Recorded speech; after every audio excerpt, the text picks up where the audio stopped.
तो next heading हमारी है परमुटेशन कॉम्बिनेशन में डीरेंजमेंट। तो जो अरेंजमेंट हमने पढ़ा हुआ था, जो अरेंजमेंट हम कर रहे थे, उसी का रिवर्स हो जाएगा ये derangement.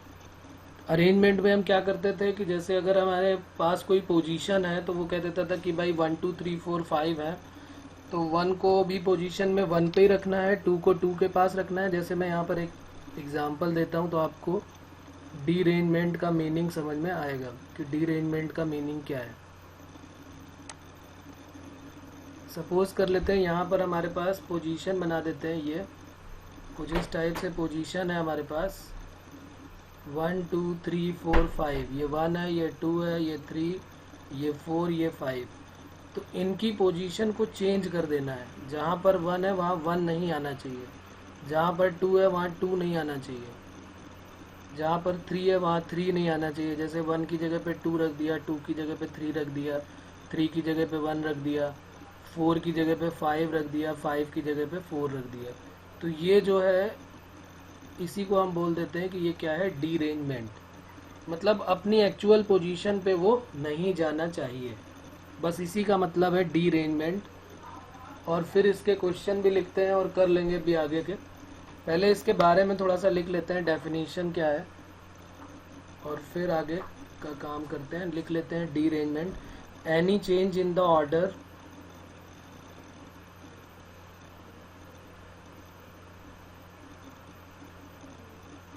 write down any change in the order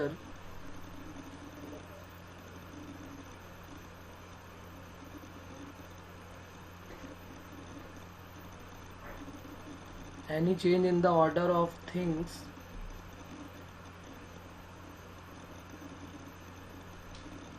arranged in a row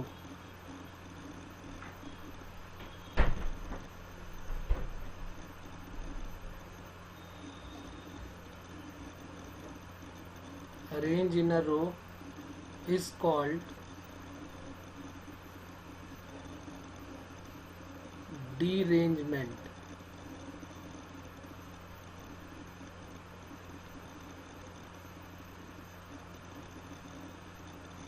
तो ये हो जाएगा derangement.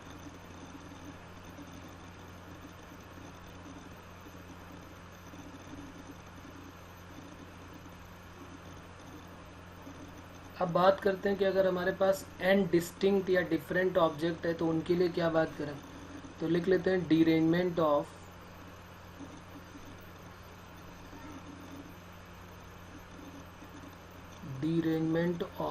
N different object,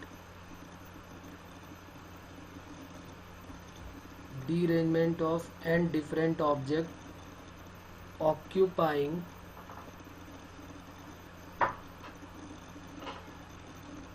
n places in a row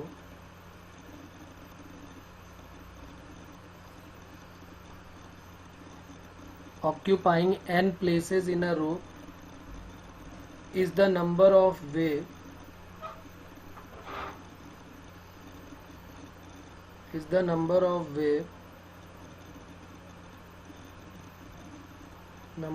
ways in which the object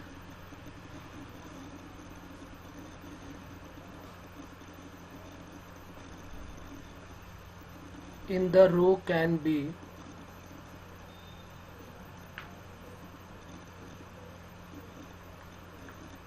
relocated such that none of the objects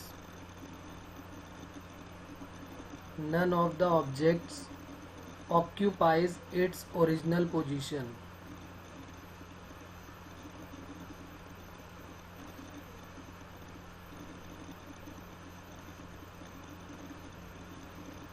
मतलब कोई भी अपनी सही position पे नहीं आएगा तो उसी को हम बोल देते हैं कि ये है derangement.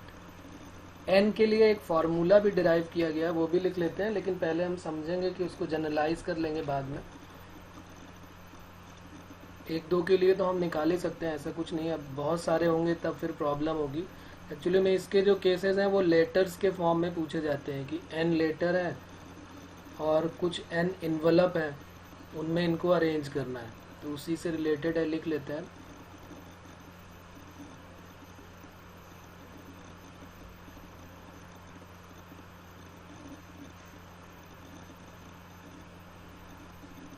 There are n letters and different letters,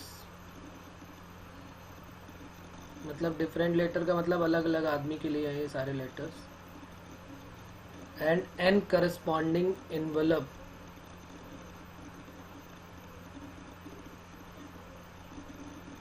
n corresponding envelope, the number of ways in which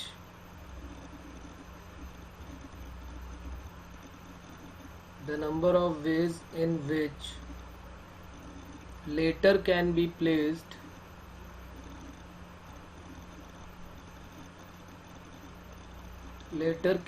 placed in the envelope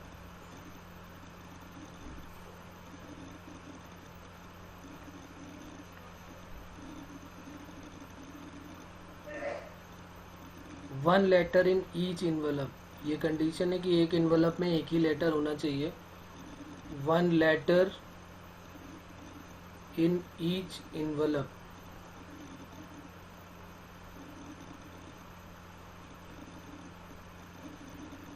so that no letter is placed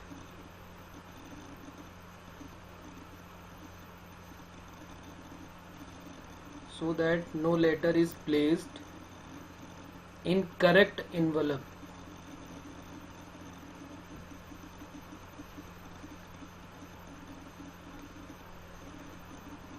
is डीअरेंजमेंट को dn से डिनोट करते हैं और इसका फॉर्मूला होता है n factorial multiplied by 1 minus 1/1 factorial plus 1/2 factorial minus 1/3 factorial plus 1/4 factorial, alternate plus minus होता रहेगा, और लास्ट में -1 to the power n upon n factorial.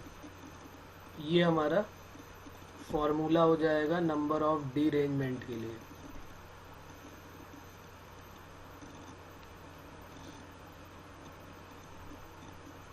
n different envelope होंगे और n लेटर्स होंगे, वो कोई भी सही जगह पे ना जाए, यानी कि सब के सब गलत जाए, तो उनके लिए ये फॉर्मूला हमारा हमें लर्न करना है कि dn equal to n factorial आएगा, साथ में हमारे पास अल्टरनेट 1 माइनस, अब ये सबको आइडिया तो होगा ही कि 1 फैक्टोरियल की वैल्यू 1 होती है, तो 1 से 1 तो कट ही जाना है, उसमें कोई प्रॉब्लम तो नहीं है।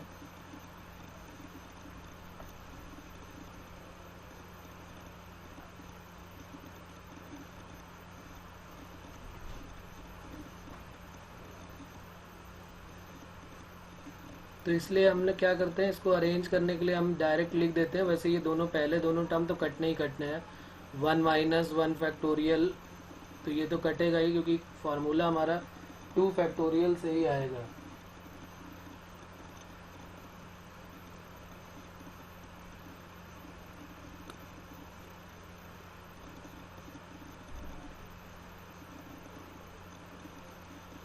ठीक है ना। तो अब जरा देखते हैं, जैसे मान लिया हमारे पास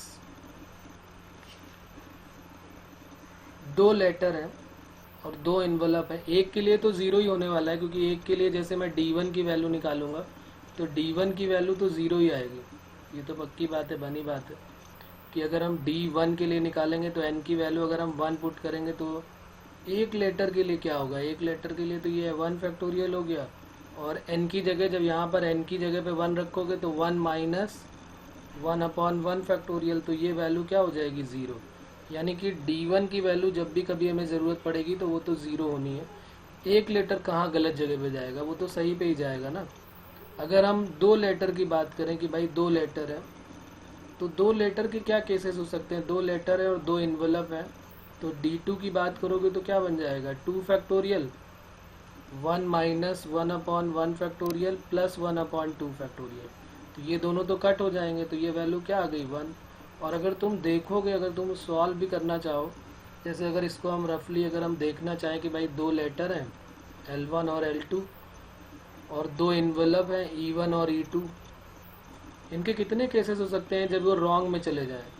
या तो L1 के साथ E1 तो नहीं जा सकता, क्योंकि पहले वाले का, जैसे मान लिया ये मिस्टर शर्मा का लेटर है और तो ये इन्वेलप E1 है, तो ये इसी में जाएगा ना। तो L1 E1 में नहीं जा सकता, तो इसका मतलब इसके क्या केसेस बन सकते हैं कि L1 जो है वो E2 में चला जाए, L1 जो है वो E2 के साथ, और L2 जो है वो E1 के साथ। यही बनेगा ना केस, की और कोई केस बन सकता है? देखो जरा यहाँ पे चेक करो और बताओ यहाँ तक कोई प्रॉब्लम है तो।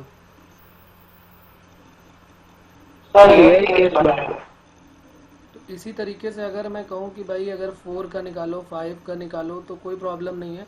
लेकिन ये n डिफरेंट लेटर है, और n जो डिफरेंट लेटर है और उतने ही इन्वेलप है, या लेटर बॉक्स भी हो सकते हैं। ऐसे क्वेश्चन भी आएंगे कि n डिफरेंट लेटर को लेटर बॉक्स में डालना है, तो उसके क्या केसेस होंगे कि जब अलग अलग जाएं सारे के सारे, इस टाइप का भी केस मिलेगा। हाँ, जब n में से कोई r चूज करेंगे, जैसे 10 लेटर है उसमें से 5 को सही जगह पे जाना है, तो 5 गलत जगह पे जा रहे हैं, तो उसके लिए फिर हमको सिलेक्शन भी करना पड़ेगा। अभी क्या करना पड़ेगा, n में से हम केवल r को सेलेक्ट करेंगे। अभी तो n में से n को कर रहे हैं तो n फैक्टोरियल हो रहा है, लेकिन आगे क्या होगा, n में से हम r को भी सेलेक्ट करेंगे। तो इसी तरह आपको यहाँ पर निकाल के देखना पड़ेगा, और ये इकलौता एक फार्मूला है, इसी से हमारा काम चलने वाला है, कोई प्रॉब्लम नहीं आएगी। तो एक इम्पॉर्टेंट पॉइंट करके यहाँ उसको भी लिख लेते हैं साथ में, और फिर आ जाते हैं उसमें। If out of n different thing,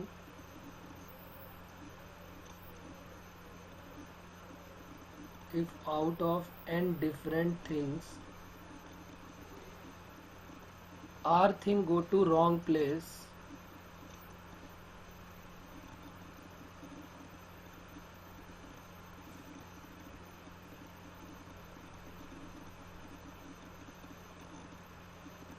तो अगर n में से r थिंग जो है वो रॉन्ग प्लेस में गई हुई है, तो इसका मतलब n माइनस आर वाली जो होंगी वो किस में गई होंगी, राइट में गई होंगी। तो n minus r thing go to, n minus r things go to right envelope, या go to their original places, ऐसे बोल सकते हैं, go to their original places, then the required number of ways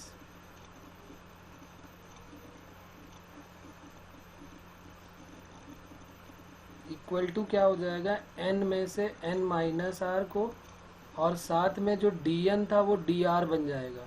अब हमने फिजिक्स सॉरी इसमें पहले भी पढ़ा है सी में कि कॉम्बिनेशन की प्रॉपर्टी हमने पढ़ी थी कि NC n माइनस आर बोलो या NCR बोलो, बात एक ही होती है। तो हम इसको NCR भी लिख सकते हैं या NCn माइनस आर भी रहने दें, तो कोई प्रॉब्लम नहीं। DR का क्या फार्मूला हो जाएगा, DN का फार्मूला होता है, ऊपर लिखा हुआ है कि DN का फार्मूला क्या होता है, n फैक्टोरियल इंटू 1 माइनस 1। तो DR का क्या बन जाएगा, R factorial into 1 minus 1 upon 1 factorial plus 1 upon 2 minus 1 upon 3 alternate plus minus 1 to the power n factorial n। तो ये फार्मूला बन जाएगा। इसको कई सारे लोग ऐसे भी लिख लेते हैं, NCR into R factorial, NCR into R factorial है, n नहीं है, ध्यान रखेंगे, क्योंकि n में से अब हमें r को ही चूज़ करना है। तो NCR इंटू आर फैक्टोरियल और 1 minus 1 upon 1 factorial plus 1 upon 2 minus 1 upon 3 plus up to dash dash minus 1 to the power n और n फैक्टोरियल। ये हमारा नंबर ऑफ वेज हो जाएगा। तो हम चाहे ये वाला फॉर्मूला लगाएं और या इसके ऊपर वाला लगाएं, दोनों सेम ही है, कुछ अलग नहीं है। तो जब n में से r की बात होगी तो n में से r को हमको चूज़ करना पड़ेगा, और जब सबकी बात हो रही है तो फिर कोई प्रॉब्लम ही नहीं, तो फिर कोई टेंशन नहीं, फिर किसी को भी कर दो। फिर तो सीधे n factorial into 1 minus 1 minus 2 plus 2 minus 3 ऐसे करके हमारा रिजल्ट आ जाएगा। तो अब जरा एक क्वेश्चन लिखते हैं और इसको जरा सॉल्व करते हैं और देखते हैं क्या आंसर कैसे आता है इसका।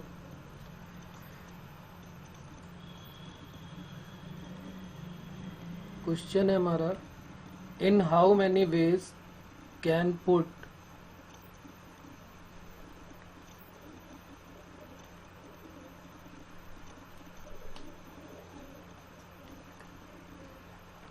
in how many ways can put 5 differently colored ball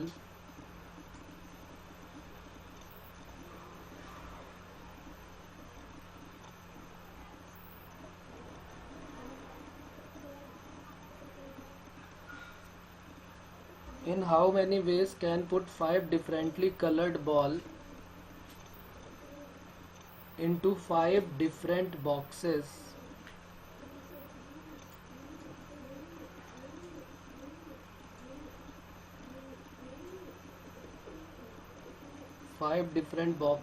of same color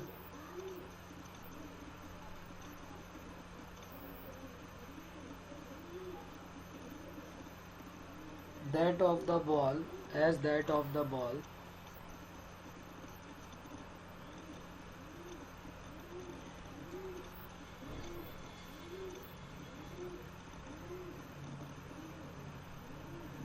so that no balls goes to the box of same color.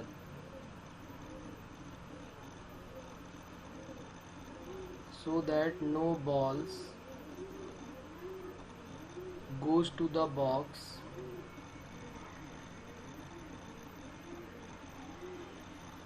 of same color.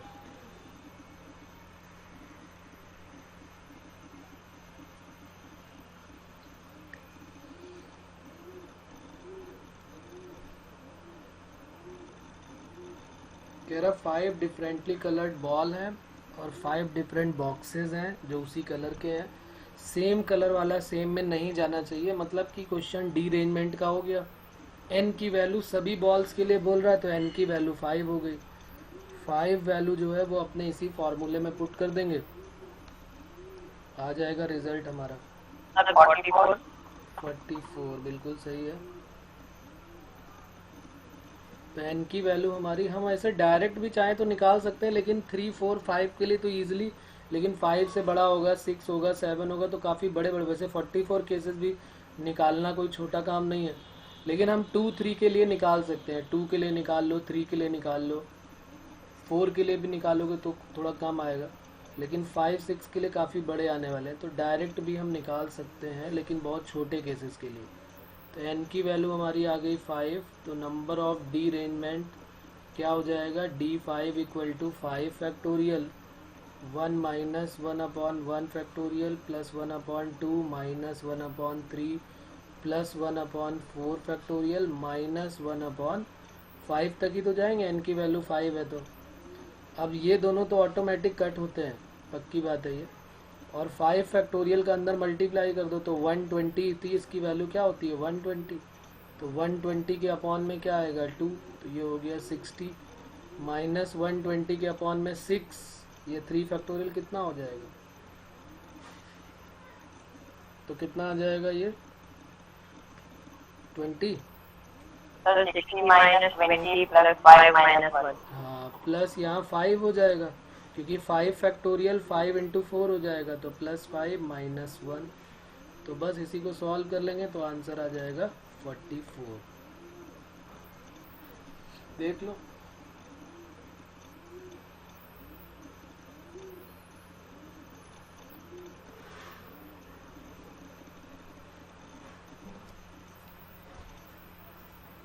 चलिए तो एक और क्वेश्चन लिखते हैं फिर इसी पे based.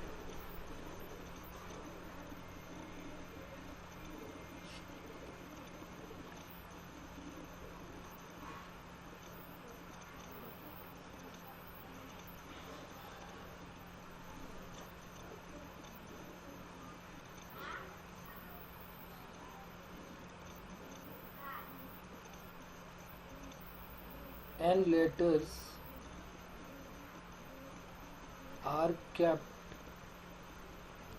letters are kept in an addressed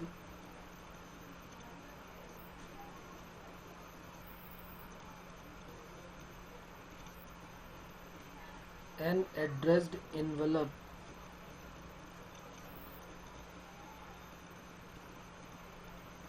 then the number of ways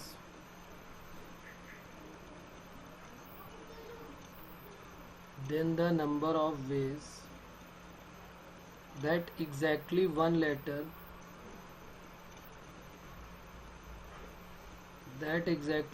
letter will go wrong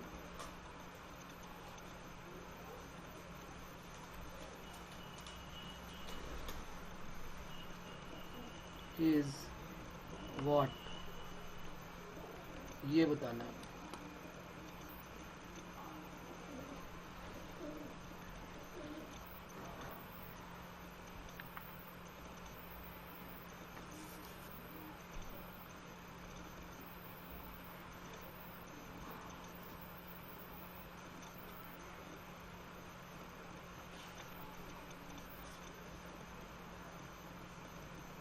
sir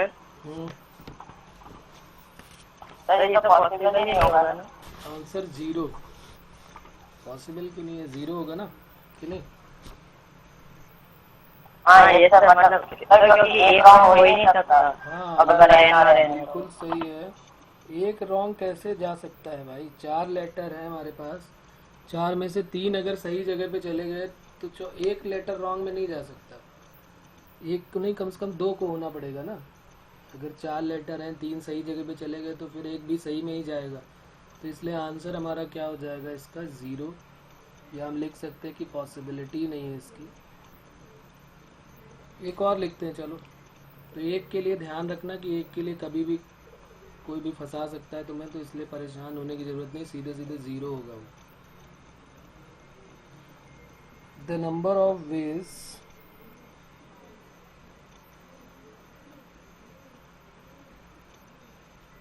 five letter put in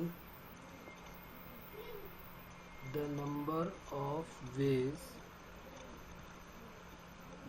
of ways 5 letter put in 5 addressed envelope, 5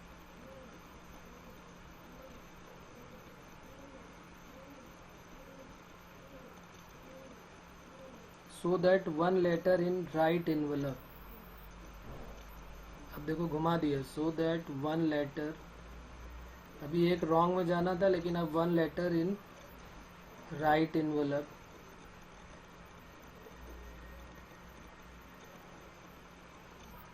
one letter in right, RIGHT, right envelope, and all the remaining are placed in wrong envelope,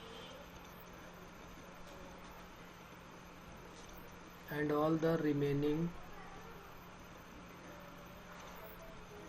are placed in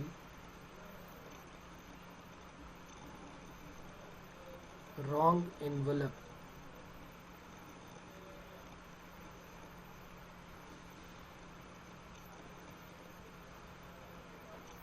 is what?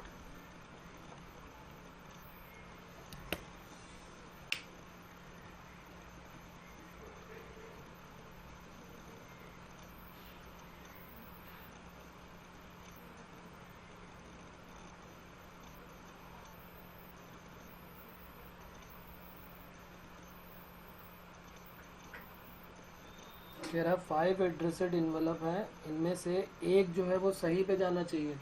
इसका मतलब जो 4 बचे हुए हैं वो गलत जगह पे जाने चाहिए। तो 5 में से हमको 4 को सेलेक्ट करना पड़ेगा और उन्हीं को जो है फिर अरेंज कर देना।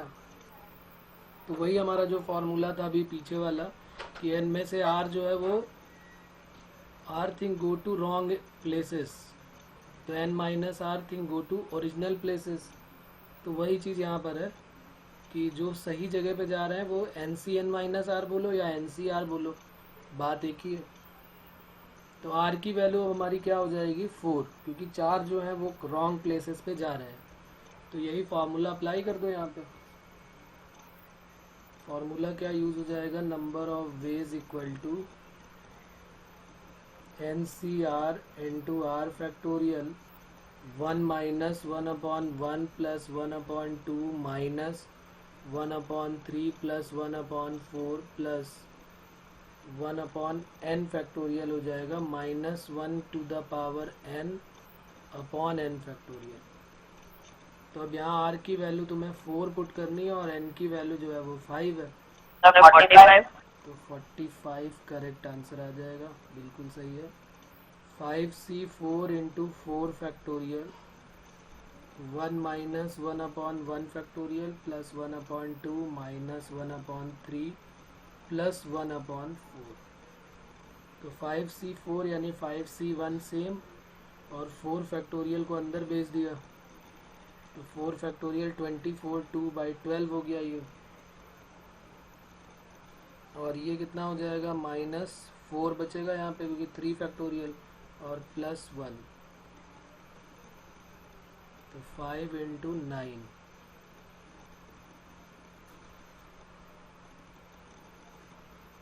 चलिए, तो ये हो गया इस टाइप के केसेस। एक और लिख लेते हैं, इसका जो पूछा गया है कभी जेई में, उसको भी लिख लेते हैं और उसमें भी दिमाग लगाना इस टाइप के क्वेश्चन कैसे करेंगे।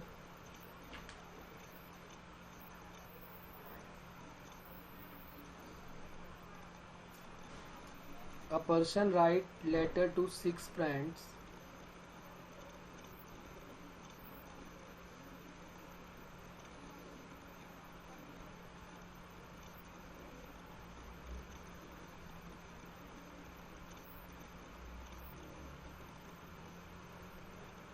and addresses the corresponding envelope.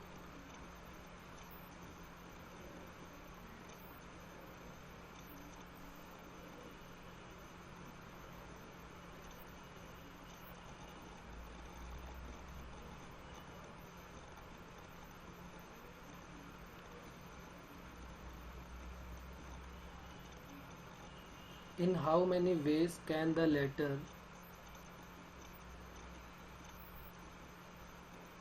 in how many ways can a letter be placed in the in how many ways can the letter be placed in the envelope so that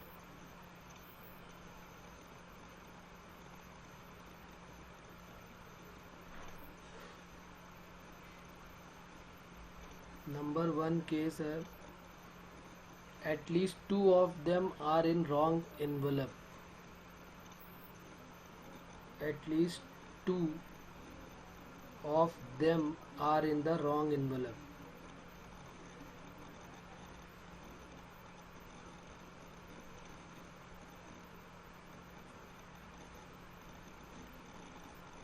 eight least आ गया यहाँ पर। और second में कह रहा हूँ all the letter are in the wrong envelope, all the letters are in the wrong envelope. तो चलिए करते हैं इसको भी। पहले आप एक बार ट्राई करें और देखें, बताएं क्या आंसर है पहले वाले का और सेकंड का, दोनों का। सेकंड तो डायरेक्ट ही है, फर्स्ट वाले में थोड़ा सोचो क्या करोगे। पहले फर्स्ट को करना है, बाद में सेकंड को करेंगे। At least 2 of them are in the wrong envelope, कम से कम 2 जो हैं वो गलत जगह पे चले जाए, कम से कम 2।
कुछ समझ में आ रहा कैसे करेंगे कि बताऊं मैं इसको?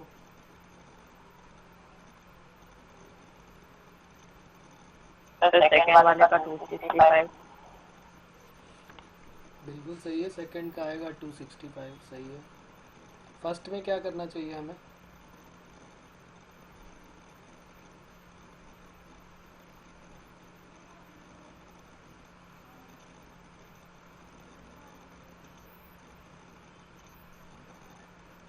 अरे कम से कम 2 के लिए कह रहा है, तो इसका मतलब कितने लेटर है हमारे पास? सर फर्स्ट में सर 15 से कम या 15। आंसर? Yes sir. नहीं नहीं नहीं, इसने बोला है कि number of ways in which at least 2 of them in wrong envelope. कम से कम 2 तो जो है वो रॉन्ग में जाने चाहिए। तो नंबर ऑफ वेज फर्स्ट। हाँ सर 2। हाँ बोलो सर बोलो। 2 का तो 15 होगा। नंबर ऑफ वेज पहले कम से कम 2। अब इसमें कौन सा लगा रहे हो, मतलब ये पहला वाला फॉर्मूला लगा रहे हैं कि एनसीआर वाला फॉर्मूला लगा रहे हैं? Sir NCR into R factorial. हाँ यही लगेगा। तो N C R into R factorial है, तो कम से कम 2 के लिए इसका मतलब 2 को भी इंक्लूड करना पड़ेगा। तो एन सी, अच्छा एन की वैल्यू भी चलो डायरेक्ट रख ही देते हैं। एन की वैल्यू है 6 और आर की वैल्यू क्या हो रही है पहले 2। तो 6c2 इंटू 2 फैक्टोरियल कम से कम 2 के लिए। फिर 3 के लिए क्या हो जाएगा 6c3 इंटू 3 फैक्टोरियल। सॉरी 3 नहीं है, d2 है ना। एन सी आर इंटू क्या होता है, डी आर होता है ना। N C R into D R, तो क्या हो जाएगा एन सी आर और इंटू डी आर की जगह D2। फिर N C three into D3। फिर N C four into D4। फिर N C five into D5। फिर N C six into D6। यही तो हुआ ना। इसको ऐसे भी लिख सकते थे कि आर की वैल्यू 2 से लेके 6 तक, इसको सिग्मा लगा के ऐसे भी लिख सकते थे कि आर की वैल्यू 2 से लेके 6 तक हमने रखी है एन सी आर और डी आर। यही तो मतलब हुआ ना। क्योंकि कम से कम 2 का मतलब है एटलीस्ट 2 का क्या मतलब है कि 2 भी होना चाहिए, 3 में भी जाना चाहिए, 4 में भी, 5 में भी और 6 में भी, क्योंकि 6 तक की बात हो रही। तो इसका कैलकुलेशन काफ़ी लेंथी होने वाला है, तो इस मेथड से हमें नहीं करना है। कर लेते हैं चलो, अभी इसको तो सॉल्व कर लो, ऐसा कोई प्रॉब्लम नहीं। 6c2 की वैल्यू सबको पता है ना, 6c2 कैसे निकालते हैं। निकालो ज़रा इसको, एक बार सॉल्व कर लेते हैं। तो 6c2 इंटू क्या हो जाएगा 2 फैक्टोर, ये डी आर है ना, तो यहाँ पर डी आर 15। अच्छा 2 फैक्टोरियल इंटू 1 माइनस 1 अपॉन, मैं पूरा लिखे देता हूँ एक बार, फिर आप लोग इसको सॉल्व करें ज़रा। 6c3 into 3 factorial 1 minus 1 upon 1 plus 1 upon 2 minus 1 upon 3 factorial plus 6c4 के लिए क्या हो जाएगा 4 factorial 1 minus 1 upon 1 plus 1 upon 2 minus 1 upon 3 plus 1 upon 4। फिर 6c5 के लिए 5 फैक्टोरियल, और अभी हमने इसको सॉल्व किया था 1 minus 1 upon 1 plus 1 upon 2 minus 1 upon 3 factorial, 4 factorial और 5 फैक्टोरियल। और फिर 6c6 साथ में 6 फैक्टोरियल और 1 minus 1 upon 1 plus 1 upon 2 factorial minus 1 upon 3 plus 1 upon 4 minus 1 upon 5 plus 1 upon 6 factorial. इतना छोटा कैलकुलेशन इसका आने वाला है।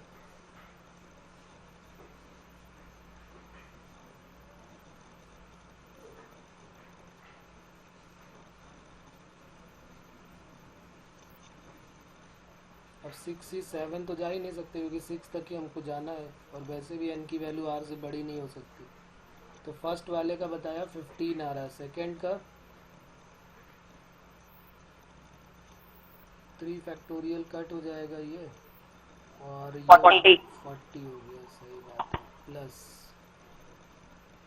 ये 1 से 1 गया, यहाँ पर इस 4 का मल्टीप्लाई किया तो ये 1 माइनस 3 प्लस 1 हो गया, और ये 4 हो गया। करो करो।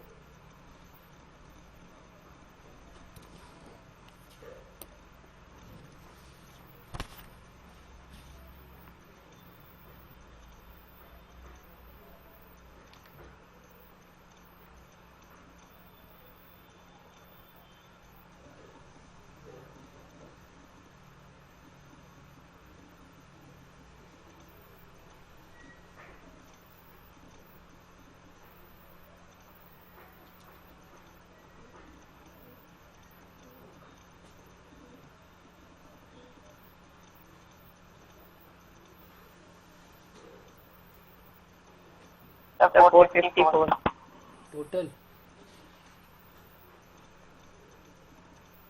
Yes sir total. नहीं फिर तो आंसर गड़बड़ आएगा, आंसर नहीं आ रहा फिर तो। सेकंड का आ गया 40, थर्ड का क्या आ रहा है? 135 135, फोर्थ 264 और फिफ्थ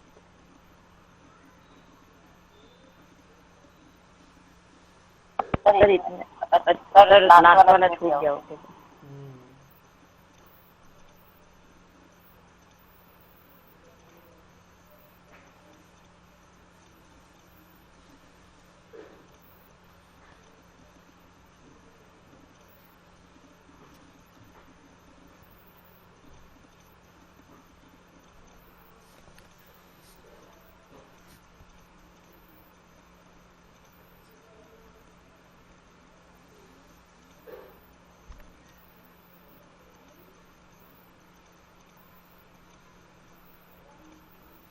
लास्ट वाला 0 नहीं होगा क्यों बच्चों?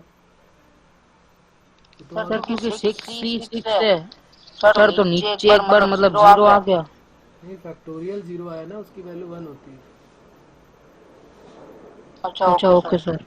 सर 719 हाँ 719 सही है। इसकी वैल्यू क्या आ रही है? सर 265 265।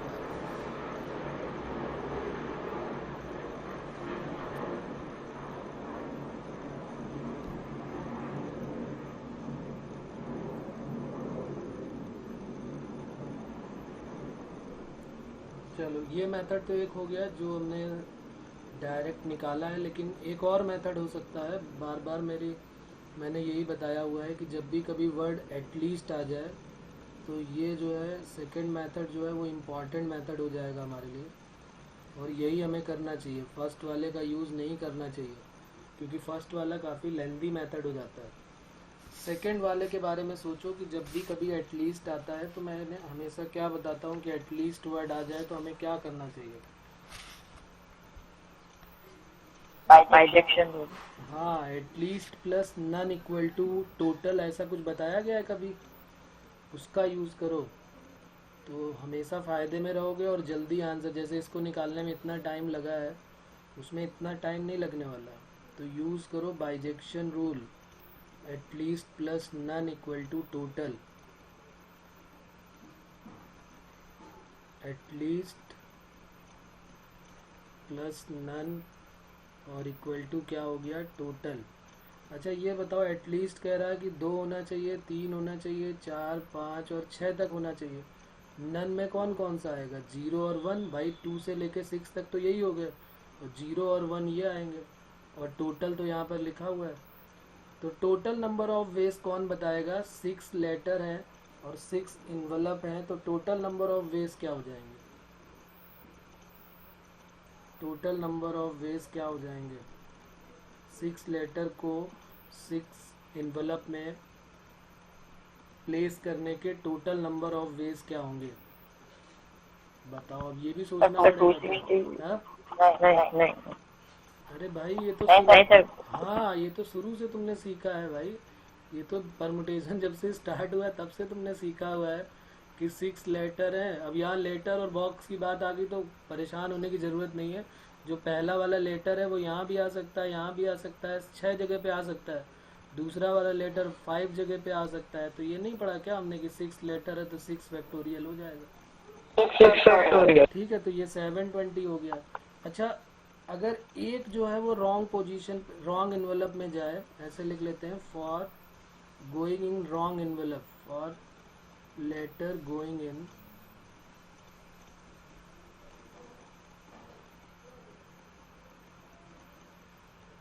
जीरो रॉन्ग के लिए, क्योंकि 0 के लिए चाहिए और 1 के लिए चाहिए। 0 रॉन्ग इन्वेलप, ये कैसे, ये कितने केस आएंगे जब कोई भी सही जगह पे ना जाए, मतलब सारे सही जगह पे जाएं। 0 रॉन्ग का मतलब क्या हुआ? सारे सही जगह पे जाएं, तो वो कितने केसेस होंगे?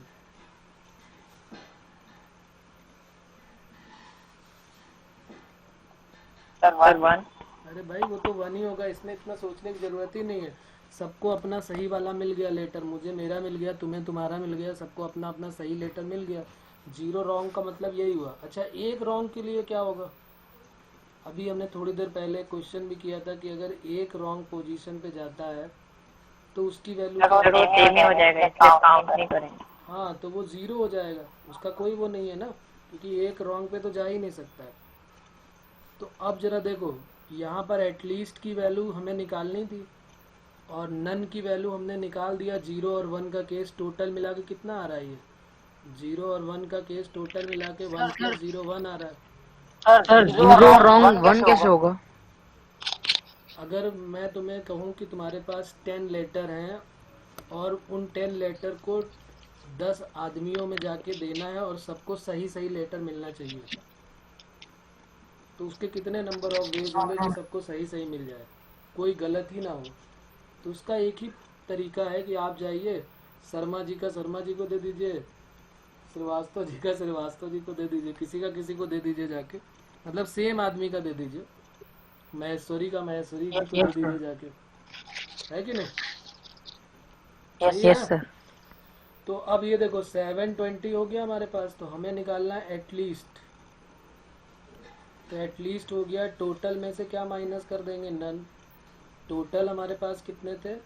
720, और उसमें से एक 1 प्लस 0 करके ऐसे दिखा देते हैं, हमें पता तो चल ही गया है। तो ये देखो कितने आराम से और कितना जल्दी आंसर निकल आया। ये तो समझाने में टाइम लगा है, नहीं तो हम at least plus none equal to total करके 1 मिनट से कम में सीधे आंसर निकाल देते। और जबकि इसको करने में हमें कितनी मदद लेनी पड़ी सभी की, और फिर टाइम लगा उसमें। तो बार बार याद रखो, कभी कभी तो नहीं, लेकिन 99% केसेस में एटलीस्ट को जब हम बाइजेक्शन से करते हैं तो बहुत इजीली सॉल्व हो जाता है और आंसर हमारा बड़े प्यार से आ जाता है। ठीक है बच्चों, यहाँ तक बात क्लियर है? चलो एक और लिखते हैं फिर।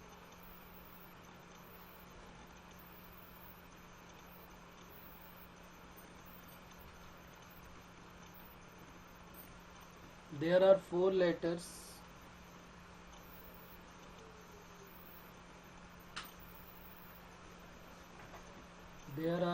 letters and 4 corresponding envelope.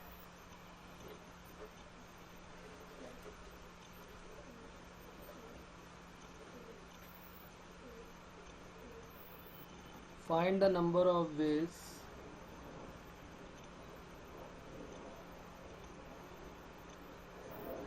in which letter goes in wrong envelope.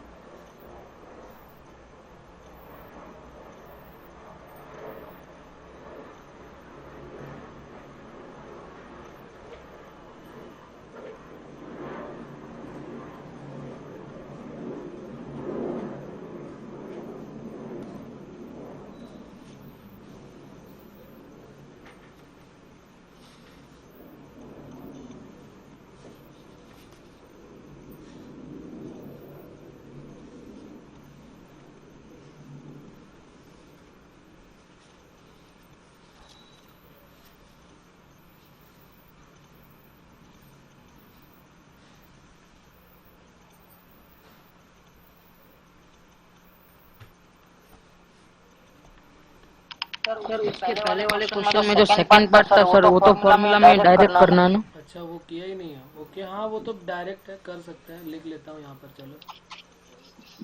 वो जो है सेकंड वाला पार्ट जो है वो हम डायरेक्ट ही करेंगे, उसमें कोई प्रॉब्लम नहीं है। ये जो सेकंड पार्ट था इसका, इसमें क्या हो जाएगा? D6 की वैल्यू पूछी है उसमें, तो D6 equal to 6 factorial into 1 minus 1/1 plus 1/2 minus 1/3 plus 1/4 minus 1/5 plus 1/6। और इसकी वैल्यू भी हम ऊपर सॉल्व कर ही चुके हैं पूरे की, 265 आई थी, ये वैल्यू लिखी हुई है यहाँ पर। ये आई थी ना 2, क्योंकि 6C6 तो वो नहीं Yes, होता है, sir. तो वो 265 आंसर है इसका। तो सेकंड पार्ट तो इजी था खैर, 265 इसका सेकंड पार्ट का आंसर है।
आया आंसर किसी का इसका?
बहुत टाइम लगा दिया, क्या प्रॉब्लम है भाई? n की वैल्यू 4 है और d4 हमें निकालना है।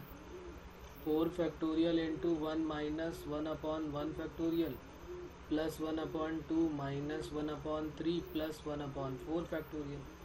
इतना ही तो काम है। 9 आंसर आ गया। तो ये पहले वाले का आ गया 4 फैक्टोरियल। 4 फैक्टोरियल 24 होता है, तो 24/2 करेंगे तो 12 आ जाएगा, -4 और +1, तो ये 9 आंसर आ गया। क्या प्रॉब्लम है इसमें? चलिए तो एक होमवर्क देता हूँ, इसमें भी दिमाग लगाइएगा आप। और ये रीअरेंजमेंट का नहीं है, कुछ और है जो हम पहले पढ़ चुके हैं।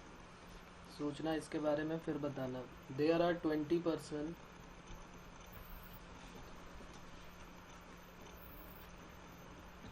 there are 20% among whom 2 are brothers.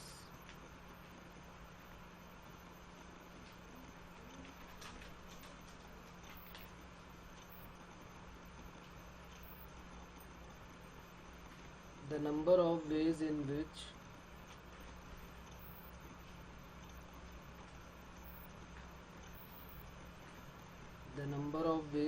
which we can arrange them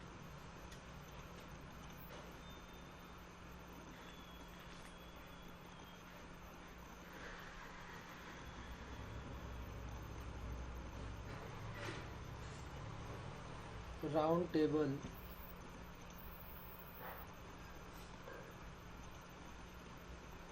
so that there is exactly one person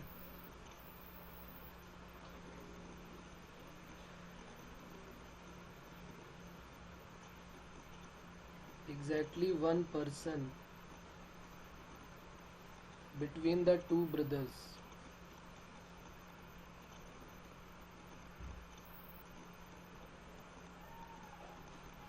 Is A option में है 18 फैक्टोरियल।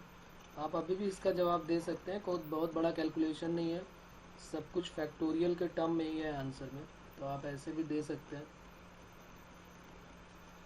2 इंटू 19 फैक्टोरियल और डी नन ऑफ दीज है।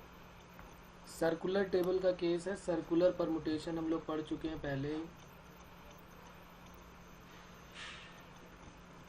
थोड़ा सोच समझ के जवाब देना है, जल्दीबाजी में गलत ही आता है। थोड़ा सोच ले, और थोड़ा तो सोचना पड़ेगा, डायरेक्ट नहीं आएगा, सोच समझ के जवाब दे आप।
आ रहा है कुछ समझ में आ रहा कैसे करेंगे कि टाइम चाहिए इसके लिए? Sir 2 into 18 factorial. 2 into 18 factorial बिल्कुल सही जवाब है आपका। बताइए कैसे आएगा? सर पहले मतलब 20 माइनस 2 मतलब 18 लोगों को अरेंज कर लेंगे तो 17 फैक्टोरियल आ जाएगा। ओके, फिर फिर वो दो भाइयों को 2 फैक्टोरियल वेज से अरेंज कर सकते हैं। ठीक है, और फिर उनके बीच में मतलब 18 लोगों को डाल सकते हैं, तो इसलिए 17 फैक्टोरियल इंटू 18 18 फैक्टोरियल और इंटू 2 फैक्टोरियल मतलब 18 फैक्टोरियल इंटू 2। सही है, बिल्कुल सही, गुड, बहुत बढ़िया। एक सर्कुलर टेबल है, बाकी लोगों को मैं एक्सप्लेन कर देता हूँ कैसे किया है इन्होंने। ये B1 और ये B2 जो दो ब्रदर है उनके बीच में एक पर्टिकुलर पर्सन आना चाहिए, उसने ये बोला हुआ है there are 20% among whom 2 are brother, then the number of ways in which we can arrange the round table का केस है, so that exactly 1 person between 2 brothers, हमेशा एक आदमी इनके बीच में आना चाहिए। तो टोटल 20 लोग हैं, तो या तो P1 आ सकता है, पर्सन 1 आ सकता है, या 2 आ सकता है, या 3 आ सकता है। इस तरह से 18 लोग इनके बीच में आ सकते हैं। पहली बात तो इसका ये पर्सन का जो सिलेक्शन है वो 18 तरीके से हो सकता है, कोई भी एक आ सकता है। दूसरी चीज़ यहाँ पर है कि राउंड टेबल का केस है, टोटल 18 लोग हो जाएंगे ना भाई, इनको तो फिक्स रहना पड़ेगा, इसको तो फिक्स रहना पड़ेगा यहाँ पर, तो एक यूनिट ये हो जाएगी और 17 लोगों की ये यूनिट हो जाएगी। बात समझ रहे हो ना? ये तो हमेशा फिक्स ही रहने वाला है। 17 लोग ये हो गए और 3 ये 20 हो गए, लेकिन 17 ये और प्लस एक यूनिट ये, तो 1 यूनिट प्लस 17 यूनिट मिला के टोटल कितना हो गया? 18। तो 18 यूनिट को, 18 लोगों को अगर हमें इस सर्कल पे अरेंज करना है तो नंबर ऑफ वेज क्या हो जाएगा? मैं डायरेक्ट लिख देता हूँ, रिक्वायर्ड नंबर ऑफ वेज। तो 17 प्लस 18 लोगों को सर्कल में अरेंज करने के लिए 18 माइनस 1 फैक्टोरियल। दूसरा, ये जो ब्रदर B1 और B2 है ये 2 फैक्टोरियल वेज से आ सकते हैं। हो सकता है B1 P B2 बैठा हो या B2 और B1 अपनी पोजीशन चेंज कर लें, तब भी तो हो सकता है। तो 2 फैक्टोरियल इनकी वजह से आया है। और 18 किसकी वजह से आया है? 18 आया है ये P1, ये जो P1 P2 P3 से लेके P18 लोग थे ना, इनमें से कोई भी एक यहाँ पर बैठ सकता है। P1 बैठ सकता है, P2 बैठ सकता है, P18 बैठ सकता है। तो ये 18 जो है वो इसकी वजह से आया है। और 2 समझ में आ रहा है कि 2 क्यों आया है? क्योंकि ब्रदर का जो है वो इंट्रा परमुटेशन कर दिया गया। इसको नहीं कर सकते हैं क्योंकि P1 को तो फिक्स रखना है, 3 फैक्टोरियल का मल्टीप्लाई नहीं कर सकते हैं। तो 17 फैक्टोरियल इंटू 18 इंटू 2 फैक्टोरियल, तो 2 इंटू 18 फैक्टोरियल हमारा आंसर आ जाएगा। ठीक है बच्चों, तो यहाँ तक बात क्लियर हो गई होगी सभी को, बाकी फिर नेक्स्ट टर्न पे करते हैं। ओके।